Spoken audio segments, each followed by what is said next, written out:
Yes my class 10+2 बच्चों, एक बार फिर से आपका वेलकम है। तो we were doing the chemical properties of ethers.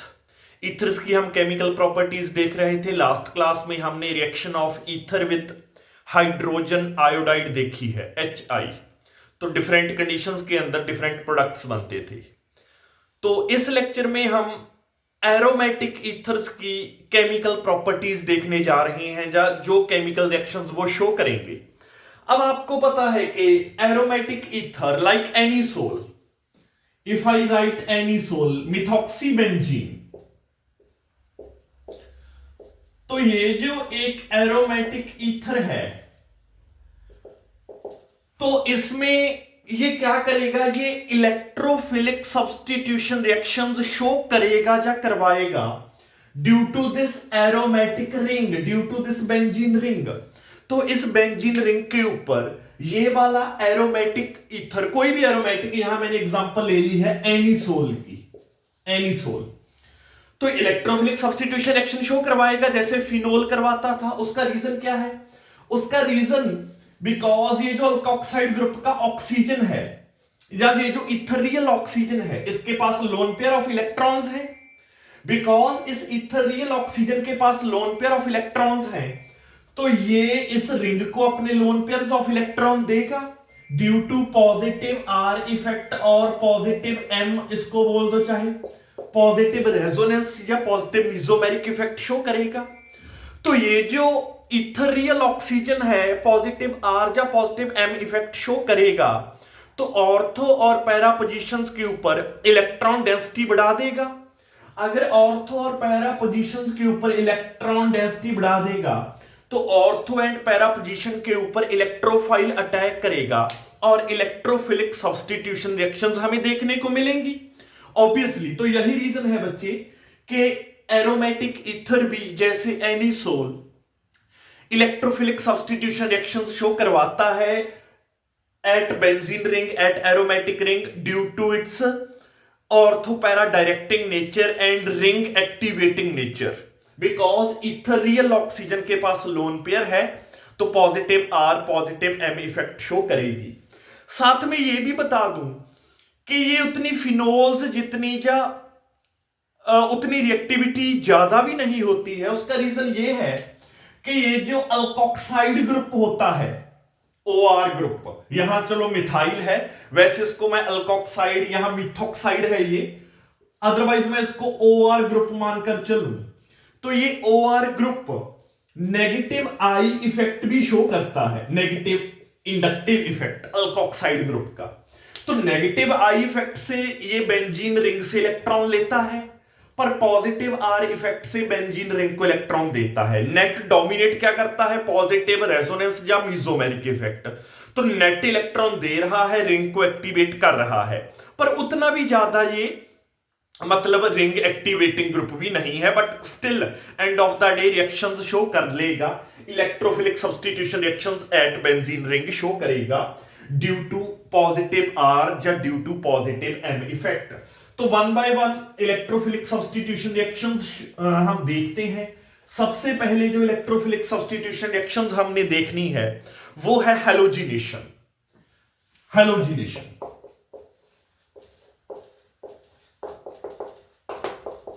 तो बच्चे एरोमेटिक ईथर्स या एनीसोल जैसे अदर एरोमेटिक ईथर्स काफी रेडिली हैलोजिनेशन रिएक्शन शो करवाते हैं, जिसका रीजन वही है कि इनके साथ जो ऑक्सीजन लगी है, इथरियल ऑक्सीजन बेंजीन रिंग के साथ, उसका पॉजिटिव आर इफेक्ट है या पॉजिटिव एम इफेक्ट है। जब उस अल्कोक्सी ग्रुप का, पूरे ग्रुप का बोल दो कि पूरे अल्कोक्सी ग्रुप का पॉजिटिव आर या पॉजिटिव एम इफेक्ट है। इवन ये बोल रहे हैं कि आपको कोई स्पेशल हैलोजन कैरियर की भी जरूरत नहीं पड़ती।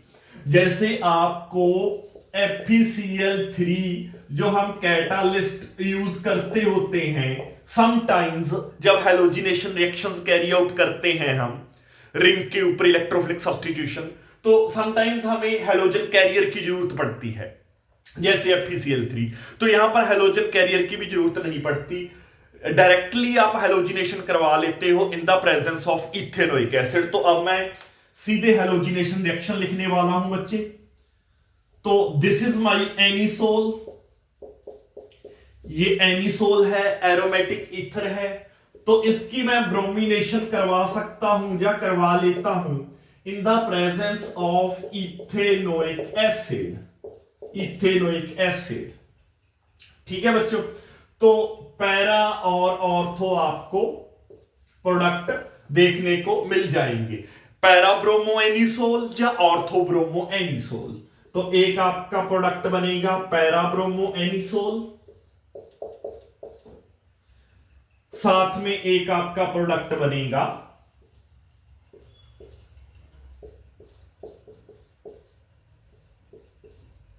Ortho bromo anisole. तो ये दोनों आइसोमर्स बनेंगे, पर ये जो पैरा ब्रोमो एनिसोल होगा that will be the major product. याद रखना है आपने, पैरा ब्रोमो एनिसोल जो बनेगा वो आपका मेजर प्रोडक्ट होगा, जो ऑर्थो ब्रोमो एनिसोल बनेगा ये आपका माइनर प्रोडक्ट होगा, माइनर प्रोडक्ट होगा। साथ में चलो HBr की फॉर्मेशन होगी, HBr will be formed. So this is how we can carry out halogenation। हमने एरोमेटिक ईथर कंसीडर करना है, जैसे एनिसोल, उसको हेलोजन के साथ रिएक्ट करवाना है, कोई हेलोजन कैरियर की यहां पर जरूरत नहीं है, ब्रोमिनेशन करवा दो इन the presence of ethanoic acid, तो पैरा ब्रोमो एनिसोल और ऑर्थो ब्रोमो एनिसोल की फॉर्मेशन हो जाएगी। ठीक है बच्चों, डन है काम। चलो नेक्स्ट हम देखते हैं फिर नाइट्रेशन। अगली हमारी इलेक्ट्रोफिलिक सब्स्टिट्यूशन रिएक्शन है nitration. Yes, the second is nitration. Nitration में बच्चों आपको क्या करना होता है, you will consider same process. एक एरोमेटिक ईथर को कंसिडर करोगे जैसे कि anisole, I will take anisole. तो इस एनिसोल को आपने रिएक्ट करवाना है with concentrated HNO3 in the presence of concentrated H2SO4। तो आपने एनिसोल को रिएक्ट करवाना है with the mixture of concentrated nitric acid and concentrated sulphuric acid. तो जब आप देखोगे कि आपके प्रोडक्ट बन जाएंगे, नाइट्रेशन हो जाएगी, तो पैरा नाइट्रो एनिसोल जब 4 nitro anisole which is para nitro anisole की फॉर्मेशन होगी। इसको मैं लिख देता हूं para nitro anisole. Similarly there will be the formation of ortho nitro anisole, there will be the formation of ortho nitro anisole, there will be the formation of ortho nitro anisole. दोनों isomers बनेंगे, para भी बनेगा, ortho भी बनेगा, ortho nitro anisole. तो para वाला major product होगा बच्चे, para nitro anisole will be the major product and ortho nitro anisole will be the minor product, will be the minor product. ऐसे इलेक्ट्रोफिलिक सब्स्टिट्यूशन रिएक्शन हो जाएगी at ortho and para position, ortho and para position के ऊपर। साथ में there will be the formation of water, साथ में water की फॉर्मेशन होती है। ठीक है जी। So this was all about the nitration of aromatic ethers. Aromatic ethers की नाइट्रेशन कैसे होती है। एक लास्ट में और है Friedel Crafts alkylation and Friedel craft acylation, वो भी देखते हैं। यस बच्चे, the third electrophilic substitution is Friedel Crafts alkylation and Friedel-Crafts assimilation, assimilation। ठीक है, ये भी इलेक्ट्रोफिलिक सब्स्टिट्यूशन एक्शंस होती हैं एरोमेटिक ईथर की, जो एरोमेटिक रिंग बेंजीन रिंग की ऑर्थो एंड पैरा पोजीशन के ऊपर होती हैं। तो सबसे पहले देखते हैं फ्रीडल-क्राफ्ट अल्काइलेशन। फ्रीडल-क्राफ्ट अल्काइलेशन, यहां ऑर्थो एंड पैरा पोजीशन के ऊपर अल्काइल ग्रुप आकर लगता है, ऑर्थो या पैरा पोजीशन के ऊपर। तो होता कैसे है, we will consider one aromatic ether.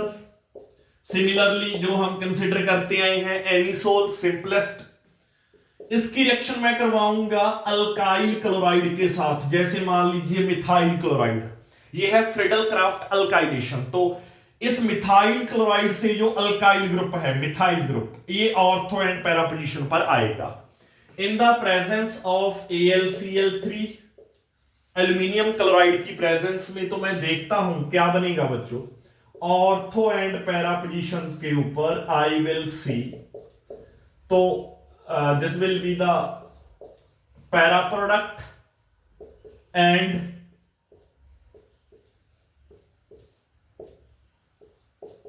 this will be the ortho product.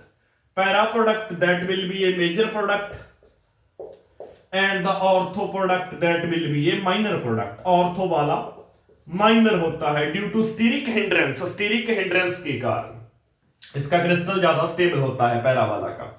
तो this is called Friedel Crafts alkylation, के अल्काइल ग्रुप ने क्या कर दिया, ऑर्थो एंड पैरा पोजीशन पर हाइड्रोजन जो थी उसको सब्स्टिट्यूट करके खुद अल्काइल ग्रुप आ गया, that is called Friedel Crafts alkylation. तो पैरा वाला major product, para product is major product, तो दैट इज कॉल्ड 4 मिथॉक्सी बोलते हैं इसको, पैरा वाले को 4 methoxy toluene, and this is called 2-methoxytoluene, 2-methoxytoluene। तो 4-methoxytoluene will be the major product, साथ में HCl की फॉर्मेशन होती है, HCl। ठीक है बच्चों, that was Friedel Crafts alkylation.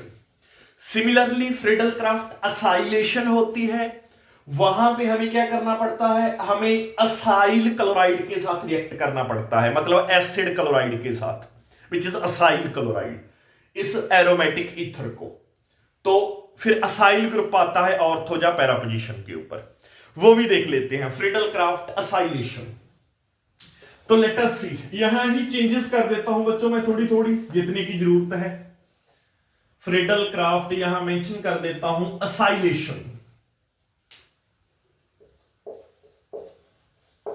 Acylation.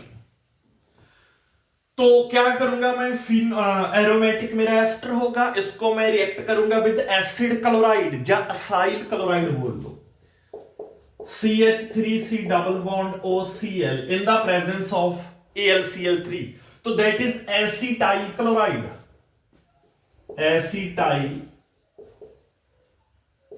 Chloride.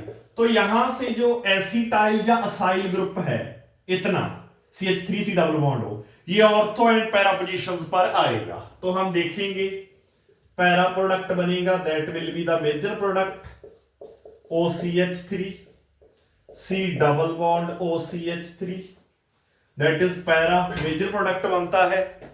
और यस, तो para product is the major product बच्चे, that is the para product,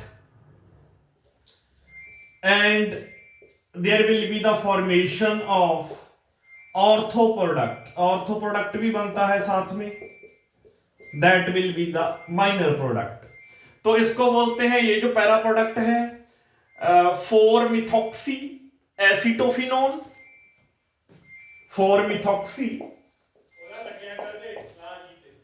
acetophenone, 4-methoxy acetophenone, that is para product, major product, major product, that is 2-methoxy acetophenone,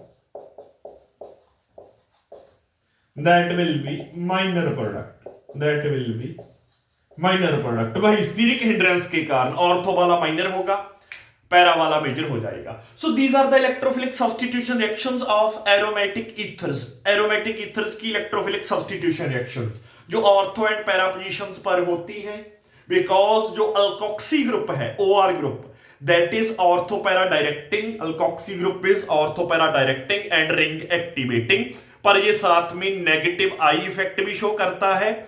negative I effect के कारण ये electron benzene ring से लेता है, तो इसीलिए तो ये ज्यादा एक्टिवेट नहीं कर पाता बेंजीन रिंग को, एक्टिवेट तो करता है बट नॉट मच। ठीक है जी, तो उसका रीजन यही है कि बिकॉज साथ में अल्कोक्सी ग्रुप माइनस आई इफेक्ट भी शो कर रहा है। यहां इसके साथ बच्चे हमारी केमिकल प्रॉपर्टीज ऑफ ईथर्स जितनी आपके सिलेबस में थी ओवर होती हैं।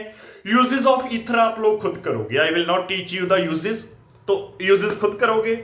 अब हम स्टार्ट करेंगे aldehydes, ketones and carboxylic acid from the next lecture onwards.